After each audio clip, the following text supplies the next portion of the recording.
Buenas noches, maestro, ya es noche. Esperemos que ya esté durmiendo. Bueno, y esta es la exposición que tengo preparada con mis compañeros, que somos los increíbles de. Los integrantes son Carol Sánchez Morales, número 29, Yailet de Ita, condado número 7, Betsy Moratilla Águila, número 19, Miriam Yamilet Navarro Rodríguez, número 22, José Manuel Ruiz Tepox, número 28, y yo, Emanuel Alarcón, número 1.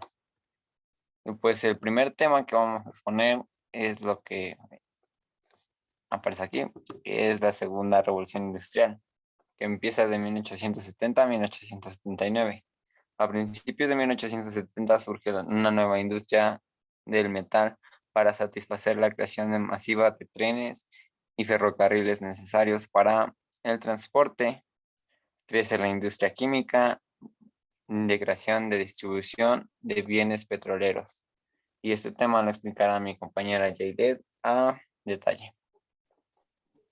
Buenas noches, les voy a explicar el tema. La segunda etapa de la revolución industrial se extendió por diversos países y dio lugar a la aparición de grandes potencias industriales y económicas, como Alemania, Francia, Estados Unidos y Japón. Estas potencias aplicaron los nuevos procesos de industrialización, producción, crecimiento económico, avances tecnológicos y científicos, así como el uso de fuentes de energía naturales, entre otros. Cabe destacar que no existió como tal una división de etapas de la revolución industrial. No obstante, si se hace énfasis en que hubo un segundo momento de crecimiento acelerado de la producción a partir de los avances tecnológicos y científicos. Fue en esta etapa que surgieron las siderúrgicas. Se desarrolló aún más la industria automotriz y de transporte, y se crearon las nuevas industrias petroleras, químicas y eléctricas. Y eso es todo. Ok, muchas gracias. El siguiente tema es las grandes potencias imperialistas del último cuarto del siglo XIX, y este tema lo explicará mi compañera Betsy. Sí, en esta actividad hablamos acerca del imperialismo, que principalmente se trata del proceso a través del cual estados poderosos someten a pueblos más débiles para satisfacer ciertos intereses, así como sucedió en el siglo XIX tras el fin de la Primera Guerra Mundial, cuando comenzó la llamada Era del Imperialismo, donde los países más poderosos en esos tiempos salieron a dominar territorialmente enormes regiones, ocasionando pues grandes imperios coloniales, además de expansiones en ámbitos comerciales, sociales y económicos. Y pues al emplear una infografía para observar este tema, nos pudimos dar cuenta de que realmente el imperialismo se sigue presentando hoy en día, claro, con una gran diferencia a la que se notó en el siglo XIX. Esta vez caracterizando no solo a las grandes potencias, sino también a las instituciones internacionales y de derecho internacional. Eso sería todo. Gracias. Muchas gracias. El siguiente participante nos explicará lo que es el control político que ejerció Porfirio Díaz. Durante el porfiriato, la sociedad mexicana estuvo dividida en varias clases sociales. En la rica, la clase media y la clase pobre. La clase, se puede decir que más grande es que la de los políticos, la de la gente que era pudiente.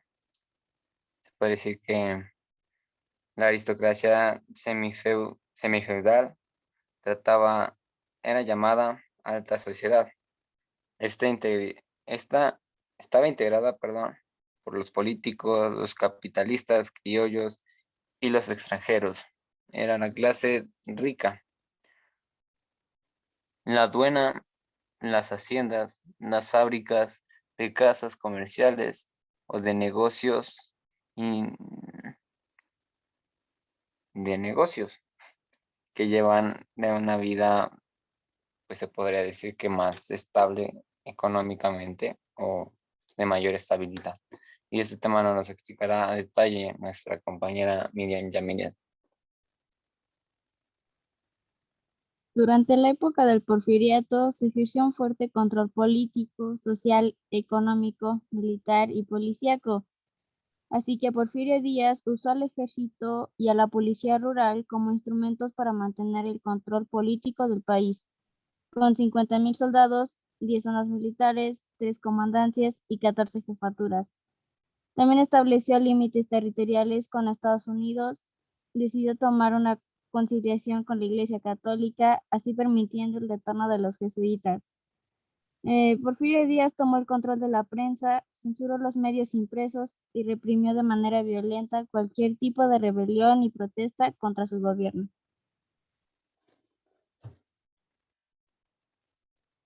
Muchas gracias. Y el siguiente tema es el último tema. Las estructuras sociales económicas del porfiriato y crisis del sistema. Este tema nos las explicará a detalle mi compañero José Manuel Ruiz Tepo.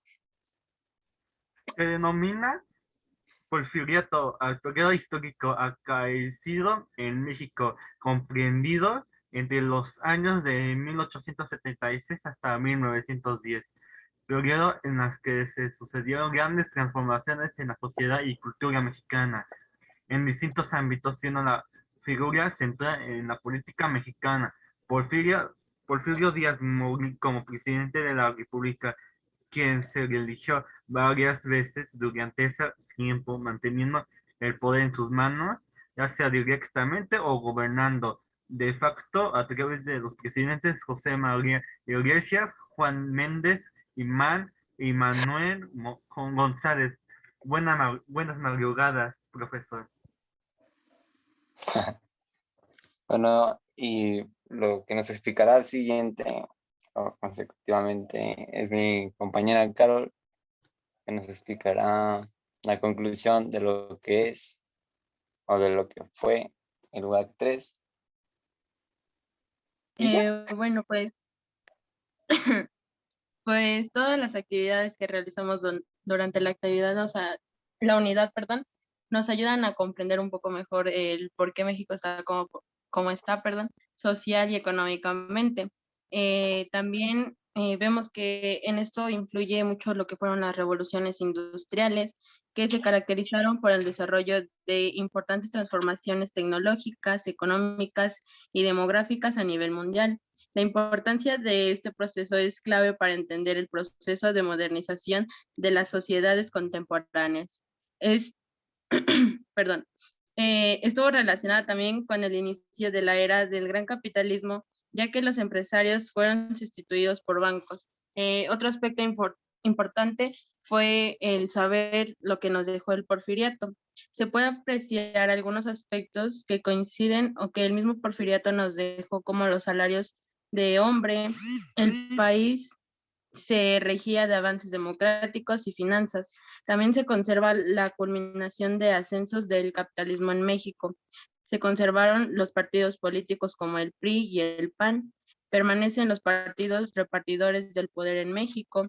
Existe la misma desigualdad social, política, como en el porfiriato. Y sigue existiendo y creciendo el PIB, que es el Producto Interno Bruto. Y eso sería todo, profesor. Muchas gracias.